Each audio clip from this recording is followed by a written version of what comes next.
It is another FPF League Unlock here. We're going to mark you with you beauties for what is easy to call an incredible, way too early, unbelievably overreactive first installment of Global Power Rankings for 2025. LCK, LEC, we've got enough games where you could rank these squads globally. LTA, everyone's played a single best of 3. LPL, some teams have played a single best of 5, despite almost getting into week 4. But that's where we thrive, is the way too early, not enough games to actually measure teams. I think too many people are too afraid to make that mistake, to make a oopsie in front of everybody in their ranking and where they have something, whatever. You got to go into this knowing that this is something that is going to change. It's going to evolve. It's going to flow throughout the season. And here we are with the imbalance that is the beginning of the year, with the LEC and the LCK giving us a relatively healthy runway of games to go off of, but the LTA and the LPL, due to various circumstances, giving us very little to go off of. This is going to be a bit of a mixed bag of it, but I'm always happy to jump into an early power ranking. And first and foremost, a team that is an example of how this is going to evolve over the split is a squad like G2 eSports not being on this list because 6 games in, at least 4 of these games, they have not looked particularly good. But as the weeks go on, I'd be shocked if we're not talking about G2 on this list at some point. But right now, they ain't there. They ain't there. The games prove it so far for a squad like G2, some of the struggles that we have seen, and compared to, again, even with limited runway size, going off of the impressive performances we have seen from other teams in other regions, it doesn't make sense to throw G2 on here. But as you said, fully expect that you can't go a whole year without G2 on the power ranking list. That would be some type of crazy witchcraft. They're probably 21, 22-ish in this range, just outside, when you have a team like Giant X, who they did just beat up on in that 18 spot, but they've still looked better overall early on in this split. The couple LCK teams to kick things off, both KT Rolster and the surprise 3-1 DRX. I don't think we've ever had a bigger gap in the LCK from the top 4 to the rest of the teams as you're going to see on this list. And we thought this might be the year with the rest of the teams caught up to the very top of the LCK.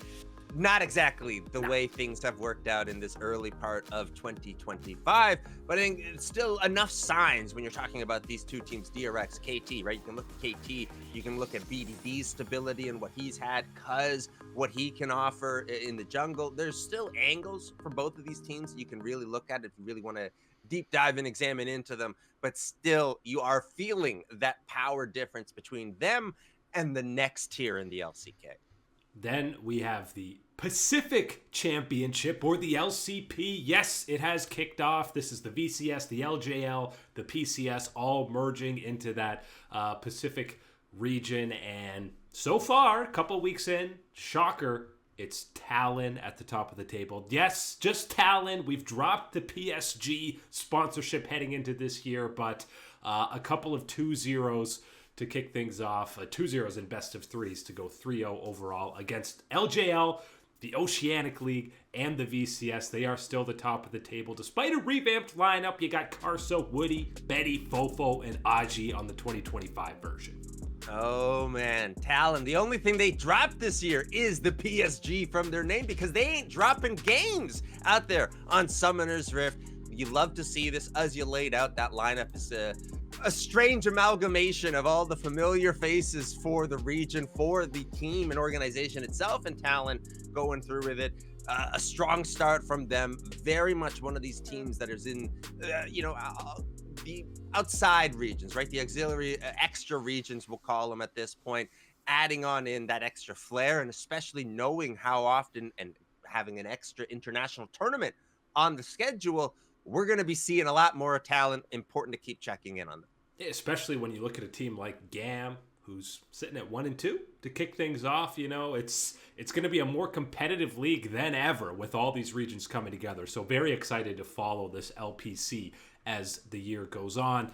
Then it gets to the impossible, and that is IG and NIP. Just because, again, Doinbees played a single series. It was against IG that they won, so yes, they get the nod ahead of them, but we really need a lot more games from both of these teams before you can accurately rank them. And you did at least get the bounce back for a squad like IG is the important thing that we're talking about here with that team to really, again, maybe reboosterize some of the hype and excitement for the return of this lineup for a lot of people in the LPL. Doing B, stepping on in, doing what he can, and that's pretty much all we've seen from NIP at this point, given what it is. Again, this is one of those territories where it's a little bit awkward, a little bit strange because of the lack of games for these teams. But I think so far what we have seen from them to start the year, and that's still that excitement and hype and everything else that goes with it, still bundled together. I like having these teams right where we got them. I'm still just wrapping my head around this new LPL format that we're heading into week 4 and NIP has played a single best of 5 series, which is absolutely nutty. You can't even call them like a coin flip team because they haven't flipped the coin more than once. It's so weird, this new LPL schedule. We're so used to the LPL almost having way more games because you're running through 3-4 different series on the day type of scheduling.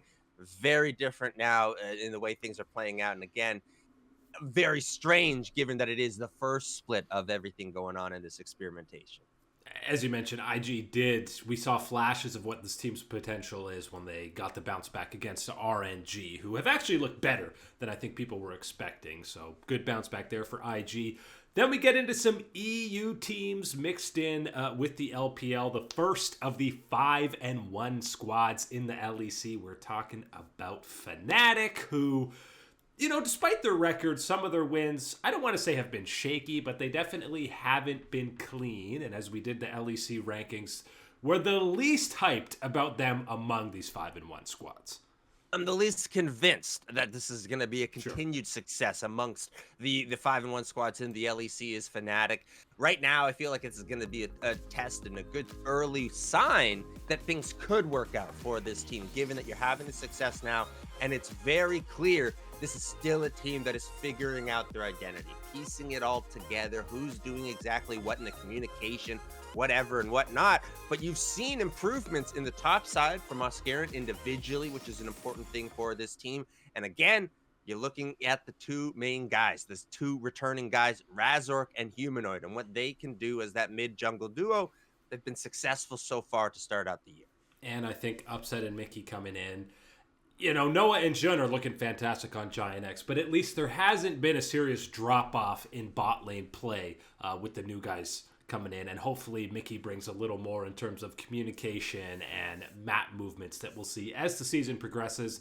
Top Esports had the tough series against Anyone's Legend. Yes, they had a couple 40-minute games that they ended up losing, but they were clearly outmatched by AL, so we kind of sandwiched them in with some of these other LEC squads. Movistar Koi ahead of them because their wins have been a lot more dominant. Only that one blemish on their record was really a game that you said they looked bad, and that was mainly Jojo Pyun having an off day. For the most part, they've looked dominant so far.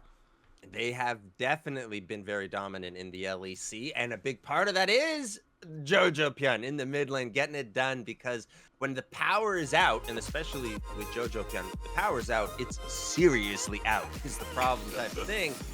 And that's really, you see the gaps in this team and what's missing. You get that type of player, what he brings on and off the rift, that type of polarizing guy that is that lightning rod for everything. And he's the one that is the power source with it all going on.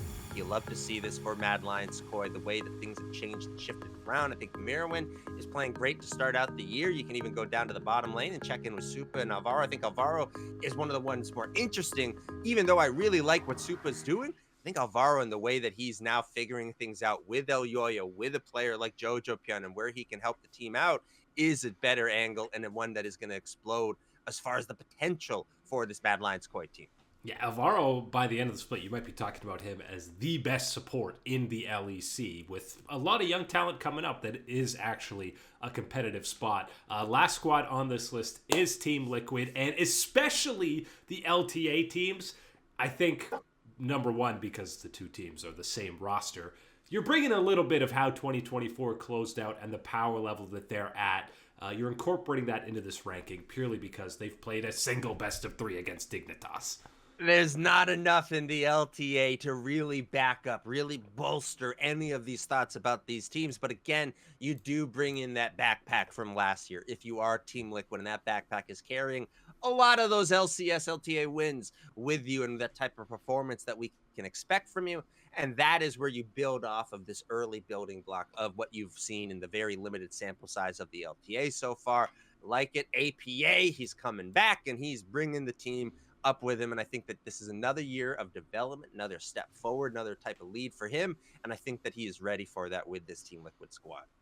Final EU squad kicks off the top 10 on this list. And at the top of the table in the LEC is Carmine Corp. The blue wall is going strong to kick things off. Obviously, we've been hyping up Kalist to no end, but got to highlight some of these other guys on this squad. I think we're kind of in a resurgent era of young mid laners coming in. There's lots of good rookies. Even Jackie's is a younger guy, and Vladdy is right at the forefront of these young rookies. The Victor performance this week, case in point. I don't care what your fandom is in the LEC. If you got your finger on the pulse of it, you know that the strongest heartbeat is Carmine Corp right now and how they have jumped out to the unbelievable, unthinkable turnaround compared to last year. Yes, Kalist is a major part of that hype and excitement. Everything, every single second, not even minute, second that I'm seeing him out there on Summoner's Rift is validating all of the hype and potential that we have heard about him. The interest and investment that a lot of teams wanted to pour into him. You're seeing the mega benefits that Carmine Corp are getting right now with the way that he has changed the fortunes of the team. But it isn't just about him is the important thing to keep track of. As you mentioned, Valdi's been very good, very strong in that mid lane. You can go to Kana in the top side and the way that he has really been playing and bringing a new edge to his play that wasn't there last year in the LEC. You love to see this for Carmine Corp. You love this for the LEC. And again, want to highlight Yikes stepping into this leadership role. You've got 2 essentially rookies, a Korean top laner who's always not going to be fully there communication-wise, and Targamas, as we know, is one of the least talkative supports. So a lot of responsibility on Yike to kind of be the leader of this team, and it's looking pretty dang good early on for the KC boys and the Blue Wall. Ahead of them are a couple of 2-0 LPL squads. We're talking Weibo and JD Gaming. JDG, maybe... I think there's a decent gap between these two. I felt a lot more confident in the 2 JDG series so far, and I feel like every split we're saying, is this the year Scout is washed? And then you see a series, he plays a Kali like he does, and you go, not washed on this one.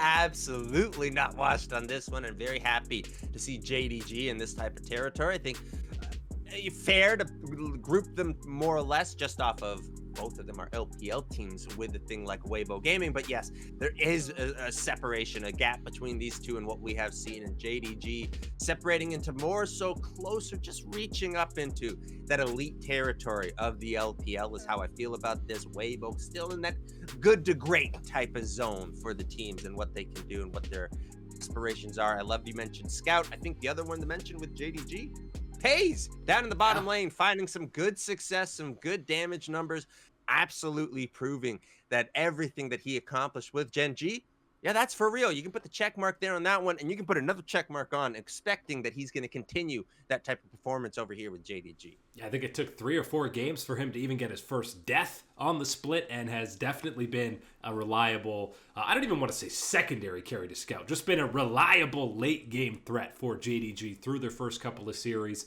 FlyQuest and then Hanwha to close out this 10-6 zone, and obviously FlyQuest, we're still feeling a little bit of that Gen G series. So close that we're riding from the World Championship, but they looked like they were still scrimming when they matched up against Shopify to kick off their year in the LTA. The problem here is you're going to have a lot of people giving very little points for getting the win against a squad like Shopify, even if there was relative excitement, hype, dark horse potential for a team like Shopify Rebellion in the LTA. Very much not delivered upon in the first game against FlyQuest. And a large part of that is what FlyQuest was putting out on the Rift and how they were performing with it. And that continues a lot of that excitement, a lot of that hype that you mentioned from last year's Gen G series at Worlds, where FlyQuest is able to push them all the way to that game 5, able to really, show and be a performance that the LTA, LCS could be proud of. And what do? They build upon that. The same roster returns, and going from that offseason into this split and the way that they played early, indications are that it is going to be an improvement. It is still pedal to the metal for this FlyQuest squad. Bwippo's out there with his cocky confidence, calling out everybody. After one series, my God. They're feeling it. They're right in mid-season form. Yeah, well, On With Life is not in mid-season form. They feel like they're the car in the heart of winter that's covered in snow. You just turned it on to start melting it. They're slowly warming up. You know this team is going to be cracking the top 5 eventually, but after a 2-2 start, dropping games to the 2 big contenders on the other side of the group. We're still waiting for Zeus and the boys to fully come online.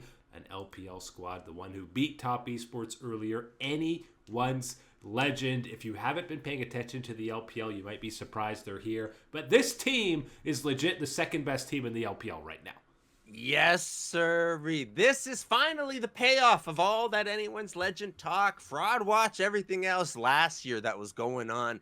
This is what it has been building to. You add in a little extra sprinkling of a free agent piece here or there, and here we are with anyone's legend sitting close to the very top of the LPL. What we have seen from them, clear indication right out of the gates. And again, as long as you can keep this momentum, keep the gas going, this is going to be an anyone's legend team that will factor in when we're talking about the later rounds of playoffs in the LPL and who's going to be going to what seed in the international tournament.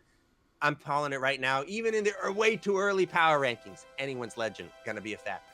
And I feel like so often in the LPL, you're talking about teams either having a strength in team fighting, skirmishing, just raw mechanics, or map play, objective control. Anyone's Legend's pretty damn good at both, and through both these series so far, you've kind of seen them outplay the opposition on both sides of that coin. And, you know, a player like Tarzan heading into this team and how he can really be that king of the jungle again, or really the Tarzan that isn't quite anything of like the king of the jungle type of situation. It really has been more so the king of the jungle for this anyone's legend team. And I think for this team, where they wanted to go, how they wanted to improve upon last year, that was really the missing piece to take them over the top, to really start to accelerate, to unlock that next level of progression for some of these players on the team. That has been my view of this anyone's legend team, and very happy to see them get that early success this year in the LPL. The meat of this top 5 sandwich. You got a trio of LCK squads, T1, Gen G, and then the undefeated D+ in that order. I am very much expecting these 3 squads to shuffle around quite a bit within these top 5 rankings as the season rolls on, but no question D+ is at the top. I think most people would put Gen G as that second LCK team, and then T1, depending on who's starting, Smash or Guma.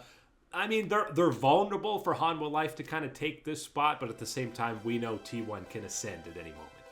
My question is, who here, the top 5, is feeling confident enough in their performance and how they're going to stay throughout the year that they go, I just need the one-time ticket. I need the one-time entry fee, and then I'm in and I'm here for the rest of the year type of thing?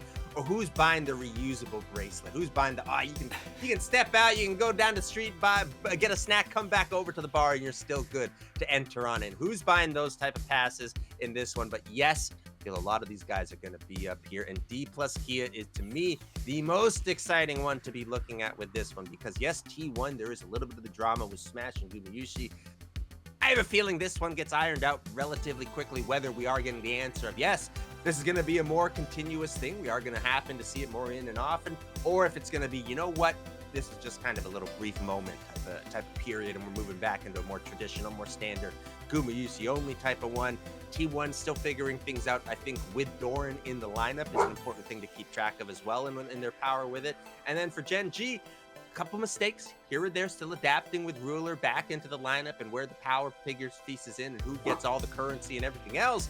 D+ Kia jumping out in front with the rookie in the top side, Lucid in the jungle in his sophomore year, no sophomore slump, and Commander Barrel controlling things for this team and unlocking a new level of freedom and power from Showmaker. You love to see it.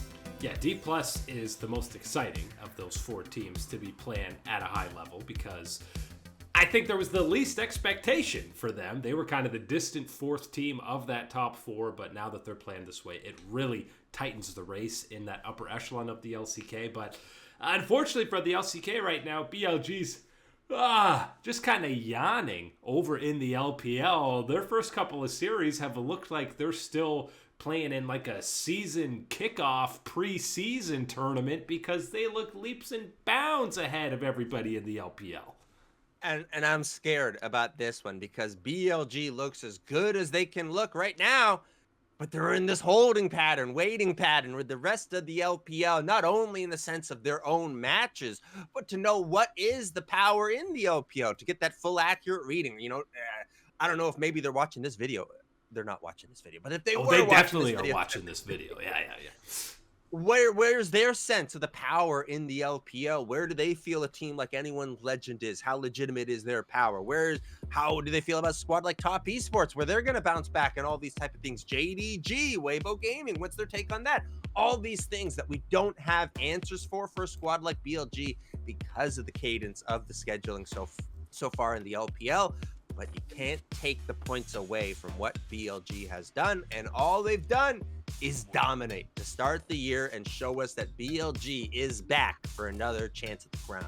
Yeah, my main concern with BLG is actually kind of the G2 effect of who's going to challenge them? Who's going to test them? Are they actually going to have to be tested before they just win another split and then head to an international event? Because there's not much competition for them, it seems like right now. I'm thrilled about IG. I'm happy about Super Carry doing B. I think Tarzan on Anyone's Legend is a wonderful change-up, and all these things pays with JDG. Do I think any of them can get to that ultra elite power level that BLG is able to operate, able to freely swim around in and enjoy the life of luxury? I don't quite think so far this year in the LPL, but we're hoping in a couple of weeks with more games, a little bit more runway room, we can maybe talk about seeing a more competitive picture at the very top of the LPL. New format, maybe still a new champion in the LPL. But that is it today for League Unlock. Eric and Mark here with you, beauties.